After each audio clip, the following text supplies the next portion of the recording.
The first time I really saw the Bunny Man, my front tire was already sliced open, and he was standing at my headlights with an axe in his hand. I stood in the middle of the road, breathing hard, staring at the ruined tire. The car leaned to one side, hazard lights flashing, red, on, off, washing his white suit in a pulse of color. With each blink, he looked closer, even though he barely moved. His head was tilted, one torn ear hanging low, mask cracked, black holes where his eyes should have been.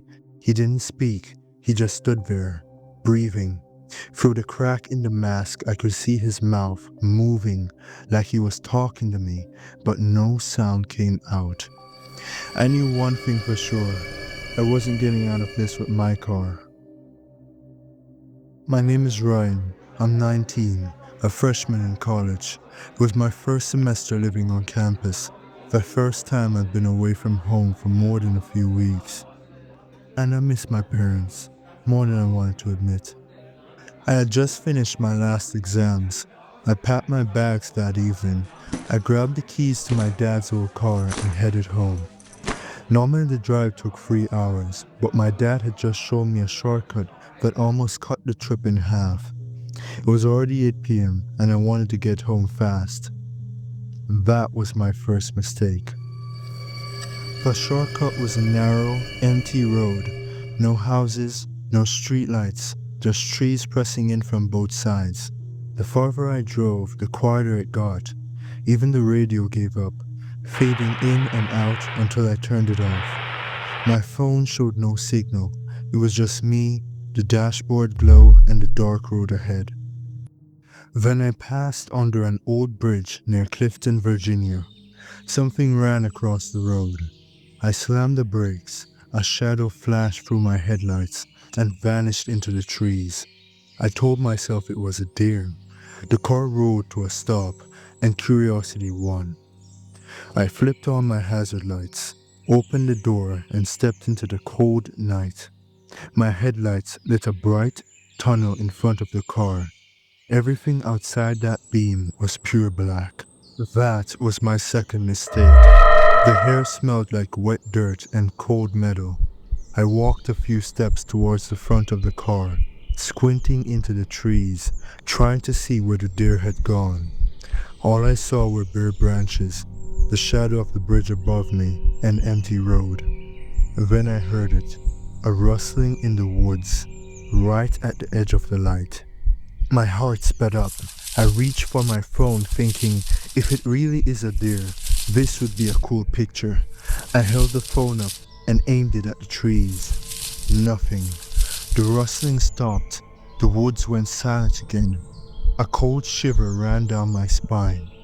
I suddenly felt very alone in the middle of that road. I turned around to go back to the driver's seat, and my heart almost stopped. Someone was standing right next to my open car door. He was inches from the driver's seat, his body turned towards the inside of the car like he was about to climb in. For a second, my brain refused to accept what I was seeing. It wasn't a deer, it was a man in a filthy white bunny suit.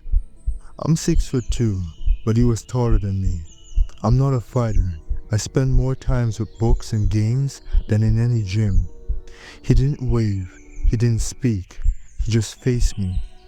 The suit was dirty and torn, like it had been dragged through the woods for years. One ear was missing, the other hung sideways. The mask was cracked, and the eye holes were just dark pits. In my headlights, he looked wrong, too still, too quiet. My voice came out small. Is this some kind of prank? Because if it is, it's not funny. He didn't answer. Instead, he lifted an axe. I didn't notice it before. It was resting in his right hand. He took one slow step forward towards the front of the car, boots scraping on the asphalt. I watched, frozen, as he stopped by the front wheel. The thought hit me a second too late.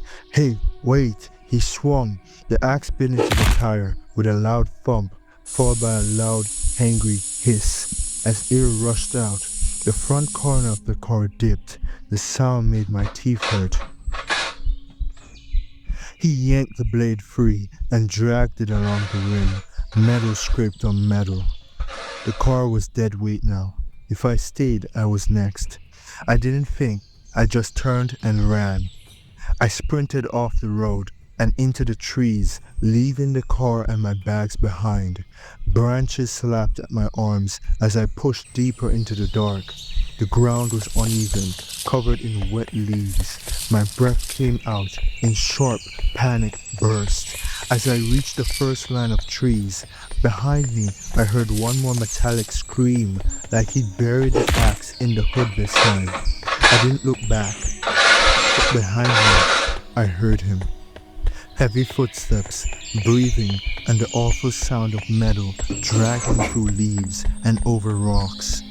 He was coming after me. I ran faster, slipping and stumbling, grabbing at branches.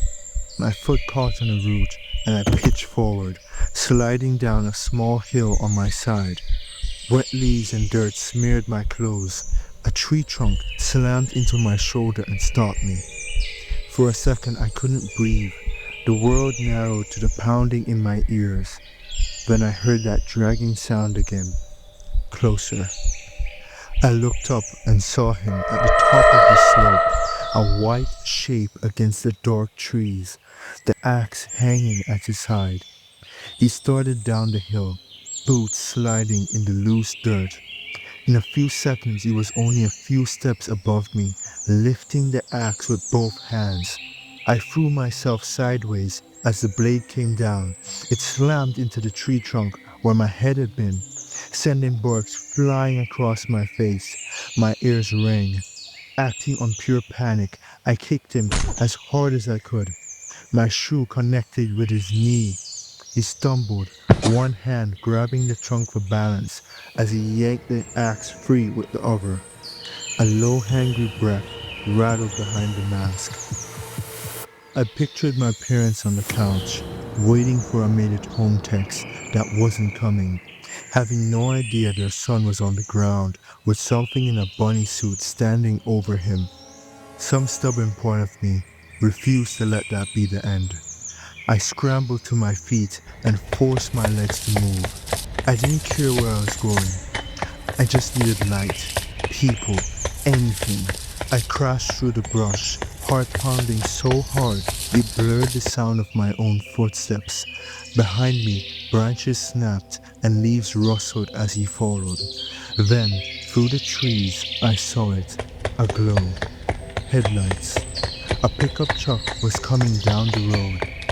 I ran towards the light, pushing through the last row of trees, and burst out of the woods, onto the gravel shoulder, waving my arms and shouting for help.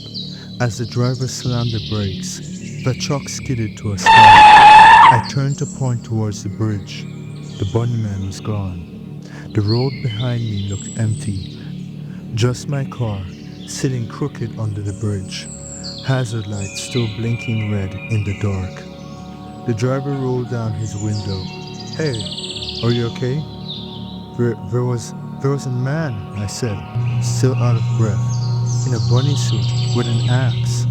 He stared at me for a second, then told me to get in the truck. We called the police. They arrived with flashing lights, walking under the bridge and shining beams into the trees. They asked questions, checked the roads, swept the woods.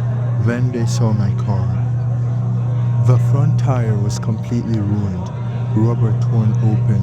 There was also a deep, fresh cut in the hood where the axe had hit at some point, maybe while I was already running. They found my bags, still sitting under the bridge where my car had been. The police said they would keep investigating, then drove me home because I was too shaken to drive. When I walked into the house, my mom almost cried. My dad hugged me and didn't let go for a long time. I told him everything. The shortcut, the bridge, the bunny suit, the axe, the tire. I've avoided that road ever since. Now, I always take the long way home. But sometimes, when I'm driving late at night, I still see that overpass in my rearview mirror, like it's waiting. And every year, someone in town posts a photo online of a white figure standing beneath that bridge. They call it a prank, but I know better, because I still remember the sound of the axe tearing through my tire and the metal scream from my hood. And I still remember his cracked mask and the way his mouth moved, like he was whispering something only I was meant to hear. The Bunny Man is still out there.